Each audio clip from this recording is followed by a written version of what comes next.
Welcome to MNA Power and Practice, the podcast for all things MNA. This podcast is a tool for education, information, and making your collective voice heard as members of the Minnesota Nurses Association. Our next episode is the fourth in our 5-episode mini-series on how an MNA bill becomes law. We have with us today MNA Governmental Affairs Commissioner Tess Schlicksupp to tell us about what happens when a bill goes to conference committees and more floor votes. Hey everyone, my name is Tess Schlicksupp and I am an MNA member at Fairview Southdale Hospital. I've been there for about 12 years and I've been a GAT commissioner for 2 and I just got elected for my 3rd year being on the Governmental Affairs Commission, which has been really fun. Thanks for listening to our last podcast about what happened when a bill goes for a floor vote. Our bill has now arrived at a conference committee.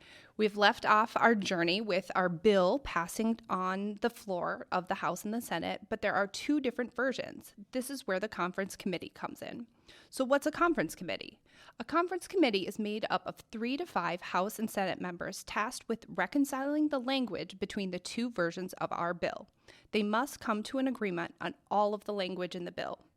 Conference committees are different than regular committees as they meet for a shorter time and only to focus on one bill assigned to the conference committee.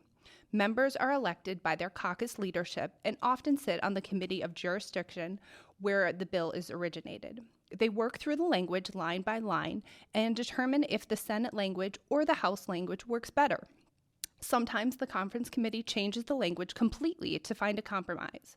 Once they have reached an agreement, the conference committee returns it to the House and Senate for final passage. The reconciled bill is now headed back to each body to be passed. Here, each body of legislators will again debate and discuss the bill at hand and take a vote. Stay tuned for our next episode to find out what happens once the final passage vote is taken. Thanks for listening to MNA Power and Practice.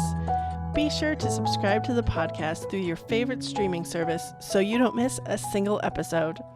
Want to get in touch? Email power.practice@mnnurses.org for more information.